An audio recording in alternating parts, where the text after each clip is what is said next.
of you may have already heard, the world's first PS3 mod chip has been released, the PS Jailbreak. You can purchase this from modsupplier.com and other listed distributors.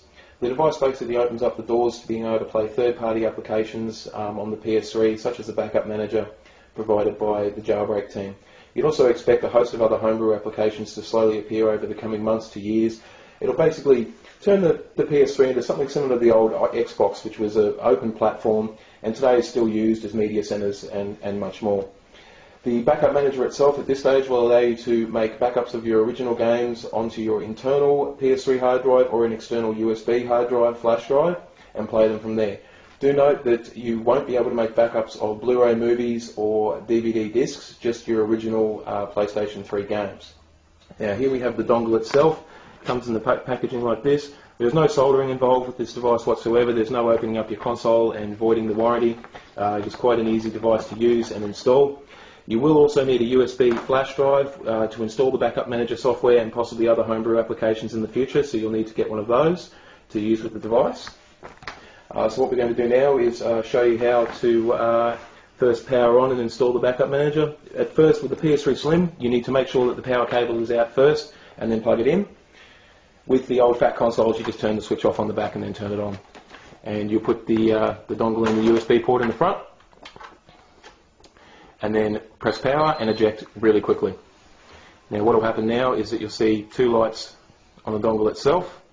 It'll be red and green. If you've successfully pressed the eject button quick enough, you'll see a green light come on. If you see a red light, it means that you need to repeat the process again. And there we go, we have the green light. So now what we're going to do is insert the USB stick into the console and load in. And under the Games tab, you'll see an Install Packages files. This will install the backup manager onto the PS3, and then you will no longer need the USB stick. Now make sure to remove the USB stick now, because once you launch the backup manager, if it's in there, it will attempt to back up onto the USB stick, which is incredibly slow compared to using the hard drive, and it's something you can be caught out by, so make sure to remove it. Now we'll insert one of our original games, and the backup manager will load, giving you a disclaimer that you make sure that it is an original game that you own, that you are making a backup of. You'll see it display on the screen. You press the O button to initiate the backup. Once again, a disclaimer to acknowledge that it is your own original game. And the percentage is kicking off. Now, as you can see, we're already up to 3%, and it's only been a couple of seconds. The speed can vary depending on the game. Most of them can be blistering quick. Some can be around 10 minutes. Some do take a little bit longer because they're quite large, but once again, it is quite a quick process and quite easy to do. So we won't bore you with sitting there waiting to go to 100%. We'll pause the video, and as it gets to about 98%, we'll resume.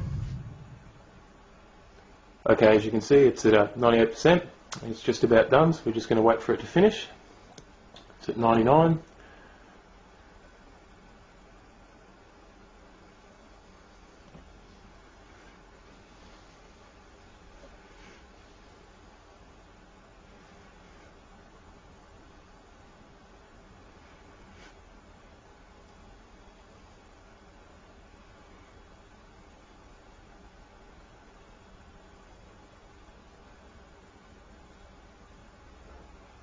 And it's done. Now you'll see there's two logos there. One's the top, the disk that's in the machine. The bottom one is the one that's actually been backed up onto the hard drive. So what we're going to do now, just to prove that it's loading off the hard drive, we're going to take the original out and put a different one in.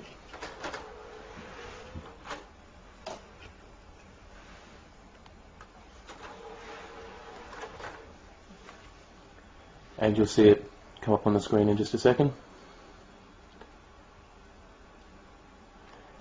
And what we're going to do now is load up the one on the hard drive. What it'll do, it'll drop you back to the main menu, where it'll appear as a disk to load. You go up and load in.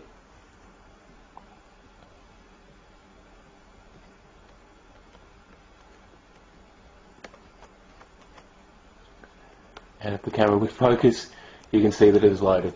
So that's our first test and demonstration of the PS jailbreak. We're quite excited about the product. I think it's going to have a lot of development done for it. There's going to be a host of homebrew and useful applications developed for the PS3 now. It's really going to open up the door to sort of treating your PS3 a little bit more like a computer rather than a machine where you sort of get told what you can use. So you can probably expect a great homebrew community to be developed for the machine, and possibly other devices such as this coming along. So that's our presentation of the PS jailbreak. If anyone's got any questions, they can email through to us anytime at sales@modsupply.